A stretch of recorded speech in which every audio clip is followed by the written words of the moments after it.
ये जो बुक है मेरे हाथ में, इसका नाम है think and grow rich by Napoleon Hill. इसको मैंने बहुत ही स्ट्रांगली रिकमेंड किया हुआ है अपनी वेबसाइट के ऊपर भी, और उसके अलावा और भी अपने कई सेशंस में मैंने इसको रिकमेंड किया है। तो आज से कुछ महीने पहले मैंने एक बुक के ऊपर अपने व्यूज शेयर करे थे जिसका कि नाम है as a man thinketh. तो उसमें नीचे कमेंट सेक्शन में बहुत लोगों ने रिक्वेस्ट किया हुआ है कि इस बुक के ऊपर भी आप अपने व्यूज शेयर करिए। तो इस बुक में से मैंने कुछ पॉइंट्स मार्क कर रखे हैं जिसकी कि आज हम डेप्थ में चलेंगे मिल करके, यानी कि आप जो मुझे अभी वीडियो में देख रहे हैं और मैं, हम लोग मिल करके इस बुक को डीपली समझने की कोशिश करेंगे कि बुक क्या है। इस बुक की बैक साइड पे अगर आप पढ़ेंगे तो उस पे लिखा हुआ है, after interviewing over 500 of the most affluent men and women of his time, Napoleon Hill uncovered the secret to great wealth based on the notion that if we can learn to think like the rich, we can discover wealth and success. तो ये book कोई ऐसा ही नहीं है कि किसी ने ऐसे ही कुछ भी सोचा और लिख दिया। इसके लिए उन्होंने 500 से ज्यादा लोगों का इंटरव्यू किया, वो लोग जो कि दुनिया के सबसे अमीर लोगों में से एक थे, और उनमें कुछ कॉमन ट्रेड्स को ऑब्जर्व किया, जिसके बेस पे स्टेप बाय स्टेप एक प्रोसेस उन्होंने बनाया कि जिस प्रोसेस को अगर कोई फॉलो करता है तो वो भी उन्हीं लोगों की तरह सक्सेसफुल हो सकता है। तो इस बुक का जो सबसे इंपॉर्टेंट चैप्टर है वो है डिजायर। उस चैप्टर के एंड में कुछ लाइंस है जो उस पूरे के पूरे चैप्टर को सम अप कर देती है। तो मैं उन लाइंस को पढ़ूंगा, फिर उसको हम डीपली समझने की कोशिश करेंगे कि उसका एग्जैक्ट मीनिंग क्या है। I wish to convey the thought that all achievement, no matter what its nature or purpose, must begin with an intense burning desire for something definite. इसमें यह कहा जा रहा है कि कोई भी अचीवमेंट है, किसी भी तरह की अचीवमेंट है, उसकी जो शुरुआत होती है वो होती है एक इंटेंस, यानी कि अंदर से एक्चुअल में जो बहुत ही डीपली रूटेड हो हमारे सबकॉन्शियस के अंदर। ऐसा नहीं कि ऊपर ऊपर लेवल पे किसी को देखा और कुछ करने का मन किया, that is more like a wish. So there is a difference between जो यहां पर कहा जा रहा है डिजायर में और विश में। सब चाहते हैं अमीर होना, ऐसा कोई नहीं है जो नहीं चाहता, बट उसको एक इंटेंस डिजायर नहीं कहा जा सकता। जो ये इंटेंस डिजायर होता है लाइफ में कुछ भी करने का, किसी भी फील्ड में सक्सेसफुल होने का, वो बहुत ही कम लोगों में होता है। तो वो क्या कह रहे हैं, किसी भी तरह की अचीवमेंट हो उसकी शुरुआत होती है एक intense burning desire for something definite. मतलब वो डिजायर जो अंदर कॉन्स्टेंटली जल रहा हो, ऐसा नहीं कि ऑन ऑफ हो रहा है। ज्यादातर लोगों के साथ ऐसे ही होता है जो मेरे से क्वेश्चंस भी पूछते हैं कि सर जब आपकी वीडियोस देखते हैं तब तो चार्ज अप हो जाते हैं, उसके बाद में पता नहीं क्या हो जाता है।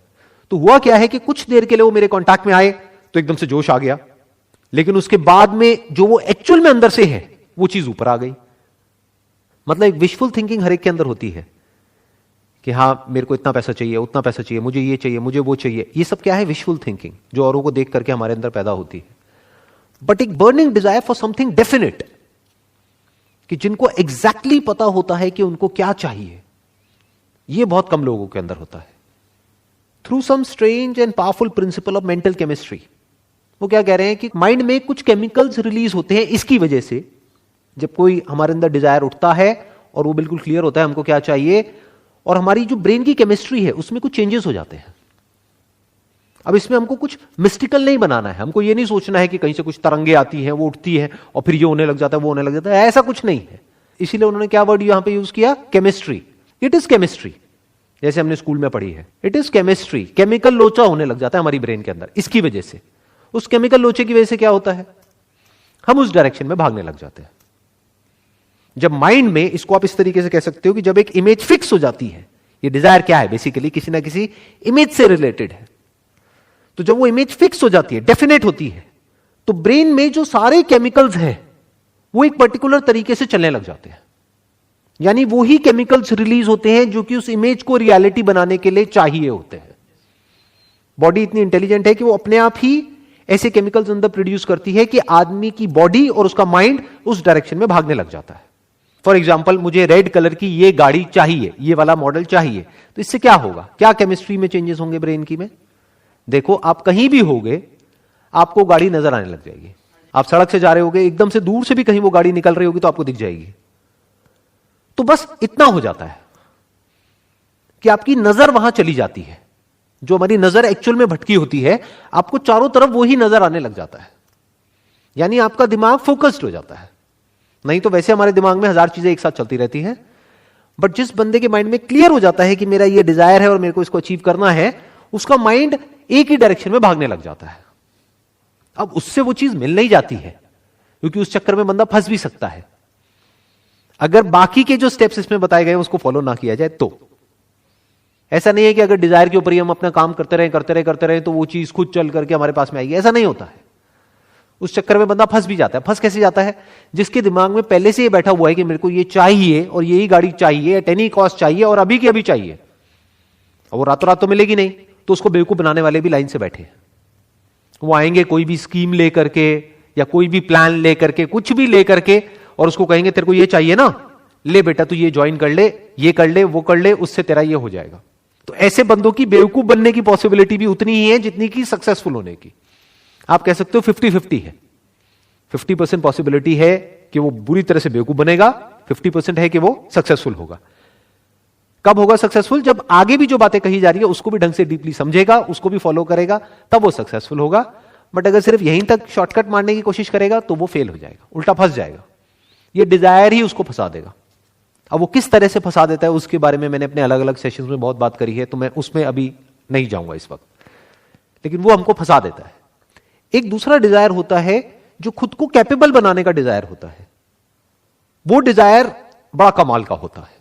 मतलब अगर आप खुद के ही एक बेटर वर्जन को इमेजिन कर सकते हो, जैसे अगर आप बिजनेस कर रहे हो और आपका डिजायर सिर्फ पैसा है, तो there is a strong possibility एक आप गलत रास्ते पे भी जा सकते हो जो आगे जाकर के आपको फंसा सकता है। अब तो कुछ वेब सीरीज भी बन गई है ऐसे लोगों के ऊपर, तो मुझे ज्यादा बताने की जरूरत नहीं है। बहुत सारे एग्जांपल्स हैं हमारे पास में जो कि पैसे के चक्कर में फंस गए। तो ये पैसे का डिजायर हमको फंसा देता है, चीजों का डिजायर हमको फंसा देता है, लेकिन खुद को कैपेबल बनाने का डिजायर आपको और डाउन टू अर्थ कर देता है और आपको आजाद कर देता है। पैसा तो आता है ऐसे लोगों के पास में, बहुत आता है, जो अंदर से कैपेबल होते हैं। तो अगर इमेजिन करना ही है तो ये डेफिनेट गोल क्या होना चाहिए? अपने ही एक बेटर वर्जन को इमेजिन कर लेना है। फॉर एग्जाम्पल, आप एक बिजनेस कर रहे हो तो दो तरह के डिजायर हो सकते हैं। एक कि मेरे को इस बिजनेस से अगले 1 साल के अंदर अंदर मान लो 10 करोड़ रुपए कमाने हैं, एक ये डिजायर हो सकता है। दूसरा क्या हो सकता है? मैं ये प्रोडक्ट बेच रहा हूं लेकिन अभी मुझे खुद पता है कि मेरे इस प्रोडक्ट का लेवल क्या है, तो अगले 1 साल के अंदर अंदर मेरे इस प्रोडक्ट का लेवल ये होगा। उसको आप इमेजिन कर रहे हो कि आज मान लो on a scale of 1 to 10 इसका लेवल है 3, 4, आने वाले 1 साल बाद इसका लेवल होगा 9 या 10। नंबर 1। नंबर 2, अभी मेरे को मार्केटिंग की जो नॉलेज है वो on a scale of 1 to 10 1 है, आने वाले 1 साल बाद मेरे को होगी 10। मेरे कस्टमर्स का जो सेटिस्फैक्शन लेवल है आज की डेट में, क्योंकि क्वालिटी अच्छी नहीं है तो सेटिस्फैक्शन लेवल कम है, वो है 2 या 3 नंबर पे, उसको हम बढ़ा करके ले जाएंगे 10 तक। अगर इस तरह के डिजायर आपके अंदर बढ़ रहे हैं, बर्न कर रहे हैं, तो आप बहुत आगे जाओगे, बहुत दूर तक जाओगे। बाकी जो होते हैं वो गेट रिच क्विक में यहां वहां कहीं ना कहीं जाकर के फंस जाएंगे। ऐसी बहुत स्कीम्स हैं, बहुत तरह के बिजनेसेस हैं, उल्टे सीधे ये वो लंबी गेम नहीं खेल पाएंगे। अब जो एक चैप्टर है इस बुक के अंदर, that is chapter number 4 on auto suggestion. इसमें कहा जा रहा है this is the medium for influencing the subconscious mind. बिल्कुल सही बात कही जा रही है। सबकॉन्शियस माइंड मतलब क्या है? हमारी आदतें, वो काम जो हम बिना सोचे समझे करते हैं।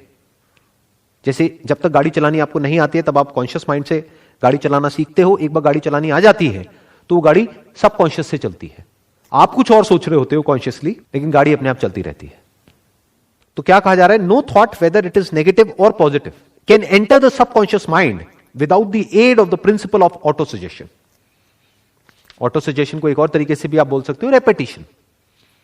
ऑटो सजेशन मतलब कि हम खुद को सजेशन दे रहे हैं, मतलब खुद ही के माइंड में एक बात को रिपीट करते चले जा रहे हैं। किसी भी स्किल को अगर हमको डेवलप करना है तो उसके लिए क्या चाहिए? Repetition, practice. माइंड के लेवल पे अगर ये जो डिजायर है, अभी वो सिर्फ एक डिजायर है, उसको बर्निंग डिजायर बनाना है, तो उसके लिए क्या करना पड़ेगा? क्या चाहिए माइंड के लेवल पे? Auto suggestion. ऑटो सजेशन मतलब क्या? रेपिटेशन, कि बार बार उसके बारे में सोचना पड़ेगा। तो वो धीरे धीरे कॉन्शियस माइंड से हट करके सबकॉन्शियस में चला जाएगा। फिर क्या होगा? अपने आप ही वो थॉट्स आने लग जाएंगे। बिल्कुल ऐसा है जैसे एक बीज को आप प्लांट कर रहे हो। डिजायर बिल्कुल एक बीज के जैसा होता है, तो बड़े सोच समझ करके वहां पे प्लांट करना होता है। नीम का बीज बो दिया तो उसके बाद में पता नहीं लगेगा, लेकिन जिंदगी कड़वी हो जाएगी। और अगर आम का बीज बो दिया तो जिंदगी मीठी हो जाएगी। तो इसीलिए मैंने कहा कि डिजायर किस तरह का अच्छा होता है लॉन्ग रन में और किस तरह का बुरा होता है, based upon my own experience. कुछ लोग मेरी बातों का कुछ गलत मतलब भी निकाल लेते हैं। उनको ये लगता है जब मैं बोलता हूं कि भाई इस तरह के डिजायर हमारे अंदर नहीं होना चाहिए, तो उन लोगों को ये लगता है शायद मैं जो कह रहा हूं उसकी वजह से उनके पास में पैसा नहीं आएगा या उनका लाइफस्टाइल इंप्रूव नहीं होगा। जबकि मैं ऐसा कभी भी नहीं कह रहा हूं। मैं क्या कह रहा हूं, डिजायर ऐसे पालो जो आगे जाकर के आप फंसो नहीं, पैसा बहुत आएगा। और जो भी कुछ कह रहा हूं, सवाल यह उठता है कि मेरे पास में क्या अथॉरिटी है इस बुक के बारे में बात करने की। जो भी कुछ कह रहा हूं अपने एक्सपीरियंस के बेस पे कह रहा हूं। मतलब मैं आपको कोई समरी नहीं बता रहा हूं इस बुक की, वो तो कोई भी कर सकता है। मैं क्या बता रहा हूं कि मैंने इस बुक को पढ़ा था आज से बहुत साल पहले, मे बी 20 साल पहले, जिसके बेस पे मैंने कुछ समझा, कुछ इंप्लीमेंट किया, कुछ चेंजेस लेकर के आया अपनी थॉट प्रोसेस में, जिसकी वजह से आज मेरी लाइफ एक पर्टिकुलर लेवल पे है।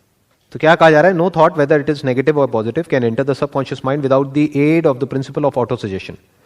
मतलब कि जब तक हम रेपिटेशन नहीं करेंगे तब तक के कुछ भी नहीं होगा। तो रिपीट करना है, यानी कि जो भी आपका डिजायर है, जो भी आप बनना चाहते हो, जो भी करना चाहते हो, उसको लिखते रहो, उसके बारे में सोचते रहो, उससे रिलेटेड बुक्स पढ़ सकते हैं, उससे रिलेटेड वीडियोस देख सकते हैं, यानी हमारा माइंड एक ही जगह पर फोकस्ड हो जाए कि जो आपको करना है पूरी तरह से वहां पर फोकस्ड हो जाए। फॉर एग्जाम्पल, आपके माइंड में ये डिजायर है, एक बर्निंग डिजायर है एक्सीलेंस को अचीव करने का, जिस भी फील्ड में आप हो उस फील्ड में, तो उस एक्सीलेंस की जो भी डेफिनेशन है, हर फील्ड के लिए अलग अलग है एक्सीलेंस की डेफिनेशन। आप एक डॉक्टर हो तो कुछ और है, इंजीनियर हो तो कुछ और है, लॉयर हो तो कुछ और है, बिजनेसमैन हो तो कुछ और है। जो भी डेफिनेशन है आपकी फील्ड में एक्सीलेंस की, उस डेफिनेशन को पहले क्लियर करो अपने माइंड में, डिफाइन करो अच्छे से, ताकि वो डिजायर डेफिनेट हो जाए। फिर उसको रिपीट करते चले जाओ अपने माइंड में कि this is what I want to become, this is what I want to achieve. अब चैप्टर 6 है इमेजिनेशन के ऊपर। इसमें कुछ बहुत इंटरेस्टिंग लाइंस हैं। The imagination is literally the workshop wherein are fashioned all plans created by people. The impulse, the desire is given shape, form and action through the aid of the imaginative faculty of the mind. मतलब यहां पर क्या बात करी जा रही है कि इमेजिनेशन भी बहुत जरूरी है। हम क्या समझते हैं इमेजिनेशन मतलब क्या, सिर्फ उन लोगों के लिए जो किसी क्रिएटिव फील्ड में है। अरे नहीं, सबको है। अगर आपको कुछ भी ढंग का अचीव करना है तो पहले आपको इमेजिन करना होगा, क्योंकि वो अभी आपकी करंट रियलिटी से बिल्कुल अलग है। फॉर एग्जाम्पल, आप क्रिकेटर हो लेकिन आपका फिटनेस लेवल एक लेवल पर है आज की डेट में, बट कोई क्रिकेटर है जिसका कि फिटनेस लेवल एक अलग ही लेवल पे है। मान लो आपका है 100 में से 10, बट कोई और है जिसका है 100 में से 100, तो वो आपके लिए एक एंड गोल हो गया। तो अपने आप को इमेजिन करना पड़ेगा फिटनेस की उस स्टेट में, जिस स्टेट में पहुंचने में आपको हो सकता है कई साल लगेंगे, और उस इमेजिनेशन को माइंड में रिपीट करना होगा थ्रू ऑटो सजेशन, ताकि वो image, the image of the kind of fitness level you want, externally as well as internally. Internally मतलब क्या, बाहर से तो आपकी मसल्स दिख सकती है, अंदर से मतलब क्या, आपकी कोर कितनी स्ट्रांग है। किसी भी स्पोर्ट्स में या गेम में सारा खेल कोर का होता है। कोर मतलब आप इसको ये भी कह सकते हो, foundation of fitness is core. तो वो बाहर से नहीं दिखता है। तो ये आपका गोल होना चाहिए, और आपके अंदर ये इमेजिनेशन होनी चाहिए कि ठीक है, आज मैं इस लेवल पर हूं, लेकिन मैं अपने आप को इमेजिन कर पा रहा हूं और बिलीव कर पा रहा हूं कि मैं आने वाले 2 साल बाद इस लेवल पर होऊंगा। You must have that imagination powers. नहीं तो आप ये भी कह सकते हो, क्रिकेट में इमेजिनेशन पावर की क्या जरूरत है। अगर आप एक बैट्समैन हो तो सामने से बॉल आ रही है और आपको हिट करना है बैट से, खत्म। नहीं जी, उस बॉल को हिट करने के लिए आपका जो फिटनेस लेवल है वो एक पर्टिकुलर लेवल पे होना चाहिए। तो अपनी जो इमेजिनेटिव फैकल्टी ऑफ माइंड है उसको डेवलप करना होता है, उसके ऊपर काम करना होता है, वो बहुत जरूरी है अगर लाइफ में हमको कुछ भी बड़ा अचीव करना है। इनफैक्ट अगर हम अपने आसपास में कुछ भी देखेंगे, दैट कुड बी एनीथिंग, जो भी आदमी ने बनाया, एक सुई से लेकर के एरोप्लेन तक, वो सब क्या है, आज एक रियलिटी है, बट कभी ना कभी किसी ना किसी के माइंड में वो एक इमेजिनेशन थी, तभी वो रियलिटी बन पाई। अगर किसी के माइंड में वो इमेजिनेशन ही नहीं होती तो पेपर पे उसकी इमेज कैसे बनती, इमेज नहीं बनती तो एक प्लान कैसे बनता उसको प्रैक्टिकली बनाने का। तो everything is an imagination which is there in the mind. और स्पेशली एंटरप्रेन्योरशिप में, बिजनेस में, इससे बड़ी और कोई क्वालिटी नहीं है। क्योंकि द प्रॉब्लम इज कि आपके आसपास में कोई नहीं समझ पा रहा होगा कि आप एग्जैक्टली क्या सोच रहे हो और आप क्या करने वाले हो, किसी को समझ नहीं आने वाला। जिसको आप बताओगे वही आपके अगेंस्ट हो जाएगा। तो आपकी इमेजिनेशन पावर्स इतनी स्ट्रांग होनी चाहिए कि आप वो देख सको।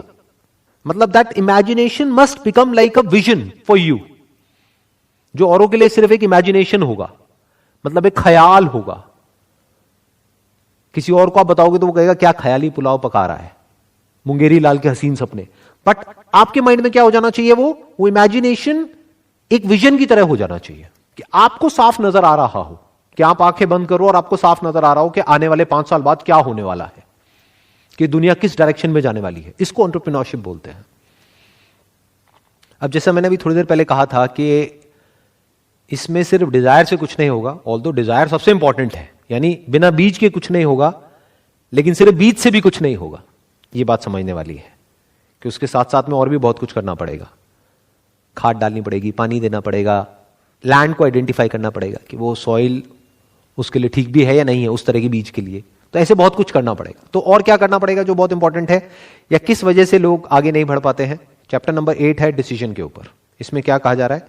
Accurate analysis of over 25,000 men and women who had experienced failure disclosed the fact that lack of decision was near the head of the list of the 30 major causes of failure. 30 वजह जो इन्होंने ढूंढी, निकाली failure की, कि जिस वजह से लोग फेल होते हैं, उस लिस्ट में सबसे टॉप पे जो है that is lack of decision. This is no mere statement of a theory, it is a fact. Procrastination, the opposite of decision, is the common enemy that practically everybody must conquer. अब क्या कहा जा रहा है यहां पे? सबसे बड़ा चैलेंज क्या आने वाला है? प्रोक्रेस्टिनेशन. मतलब क्या कि हम टालते रहते हैं, lack of decision. And life is all about a decision. Life क्या है अगर डिसीजन नहीं है तो? हर कदम पे एक डिसीजन, और डिसीजन ना लेना भी अपने आप में एक डिसीजन है. तो यहां पर क्या कहा जा रहा है? Lack of decision. कि हम सही टाइम पे, जब सही मौका होता है, तब सोचते रह जाते हैं, फिर वो मौका हाथ से निकल जाता है, फिर उसके बाद में सिर्फ रिग्रेट करते हैं. ऐसा हमने अपने घरों में बहुत बार होते हुए देखा है. बड़े बूढ़े जब बैठ करके बात कर रहे होते तो क्या बातें कर रहे होते हैं? उस टाइम पे मुझे मौका मिला था ये करने का, अगर कर लिया होता तो मैं आज पता नहीं कहां होता. तो क्यों नहीं किया? उसके पीछे जो सबसे बड़ा रीजन मिलेगा वो है फियर. इस बुक में एक और चैप्टर. यहां ठीक है, अच्छा हो गया तो इतना अच्छा हो सकता है, लेकिन बुरा हो गया तो इतना बुरा भी हो सकता है. तो हम डर गए, इस वजह से हमने वो नहीं किया. जो सबसे बड़ा फैक्टर है फेलियर का, वो क्या है? कि वो कुछ करते ही नहीं है, इस वजह से फेल हो जाते हैं. इसलिए नहीं कि कुछ करते हैं और फिर उसमें फेल हो जाते हैं, नहीं, वो कुछ करते ही नहीं है, यानी सोचते ही रह जाते हैं. ना कुछ करने का डिसीजन ले पाते हैं, ना कुछ नहीं करने का, बीच में अटके रह जाते हैं और मौका निकल जाता है. इन अदर वर्ड्स, कल पे नहीं टालना है. प्रोक्रेस्टिनेशन का मतलब क्या है? कर लेंगे, अभी कौन सी जल्दी है, ये करना है ना, कर लेंगे. तब तक कोई और कर जाता है, फिर वो आकर के क्या बोलते हैं? ऐसे बहुत लोगों को आपने सुना होगा कि अरे ये तो मेरा आइडिया था, उसने कॉपी कर लिया. अरे वो तो तुझे जानता तक नहीं, उसने कैसे कॉपी कर लिया? वो ये कहना चाह रहा है कि उसने कर लिया और मैं सिर्फ सोचता ही रह गया. That is called lack of decision. In simple words, कि मतलब मैं करने के बारे में सोचता रहा, लेकिन कोई और था जिसने सोचा, या ये कह लो हजारों लाखों लोगों ने सोचा, लेकिन उसमें से कोई एक था जिसने सिर्फ सोचा ही नहीं, किया भी. यही डिफरेंस होता है सक्सेसफुल लोगों के बीच में और वो लोगों के बीच में जो सोचते रह जाते हैं. अब इसमें एक और पॉइंट है चैप्टर 9 के अंदर, जिसके ऊपर बहुत ज्यादा एम्फसाइज किया गया है. That is persistence. The basis of persistence is the power of will. मतलब क्या कह रहे हैं? परसिस्टेंस कहां से आता है? विल पावर से. कि हमारे जो अंदर की विल पावर है, that must be strong enough, कि जब सब कुछ हमारे अगेंस्ट चल रहा हो, उस वक्त भी हम आगे बढ़ते रहें. क्योंकि ऐसा तो होगा ही, बिल्कुल जैसे मौसम बदलता रहता है, ऐसे ही लाइफ में होता है. सब कुछ हमारे फेवर में नहीं हो सकता ना हमेशा. जितना बड़ा आप कुछ अचीव करना चाहोगे, क्योंकि यहां पर उसी की बात करी जा रही है, जितनी बड़ी सक्सेस अचीव करना चाहोगे, उतने ही बड़े ऑब्स्टेकल्स बार बार बीच में आएंगे. उसके बावजूद भी अपनी विल पावर के बेस पे अगर आप आगे बढ़ सकते हो, तो आपके अंदर वो क्वालिटी है जो कि बहुत इंपॉर्टेंट है लाइफ में आगे बढ़ने के लिए. मतलब क्या? कि चाहे कुछ भी हो रहा है, आगे बढ़ते रहना है. बिल्कुल जैसे मैंने अभी मौसम का एग्जांपल दिया, यानी कि मौसम कैसा भी है, कभी बारिश आ गई, आंधी आ गई, तूफान आ गई, ये आ गई, वो आ गई, कुछ भी हो रहा है, आगे बढ़ते ही रहना है, रुकना नहीं है. तो आदमी के अंदर ऐसी विल पावर होनी चाहिए कि come what may, I will not give up under any circumstances. That is called persistence. And that is by far the biggest quality in life. Not just to be successful in life, but in any sphere of life. चाहे आप एक student हो, चाहे business कर रहे हो, चाहे job कर रहे हो, चाहे कुछ भी कर रहे हो, परसिस्टेंस तो चाहिए ही. क्योंकि जिसकी छोड़ने की आदत पड़ जाएगी ना, कि जरा सी प्रॉब्लम आई, छोड़ो ना, क्या करेंगे, वो छोड़ता ही रहेगा जिंदगी में, वो भागता ही रहेगा. वो भगोड़ा बन करके रह जाएगा। और जिसकी आदत हो गई फेस करने की, वो फिर हर सिचुएशन को फेस करेगा, और फेस करके ही तो आगे बढ़ा जा सकता है। कई बार लाइफ में ऐसी सिचुएशंस आती हैं कि उसको बिना फेस करे आप आगे बढ़ ही नहीं सकते। आपका जो सबसे बड़ा डर है वो आपके सामने है, बट बिना उसको कॉन्कर किए आप आगे नहीं बढ़ सकते। यानी जब आपका माइंड, आपकी बॉडी, आपकी फीलिंग्स, आपके इमोशन सब आपको डरा रहे हैं, आपको आगे बढ़ने से रोक रहे हैं, फिर भी अंदर से आप अपनी स्ट्रेंथ को गैदर करते हो और कहते हो नहीं, करना है तो करना है। That is will power. Against all odds आप अगर चलते रहते हो, दैट इज विल पावर। फिर ये बुक में जो भी कहा जा रहा है, थिंक एंड ग्रो रिच, फिर अमीर एक बहुत छोटा वर्ड है आपके लिए, क्योंकि फिर जो आप कर सकते हो वो पैसे से बहुत बड़ा है। आप सिर्फ पैसा नहीं कमाओगे, you will leave a legacy behind.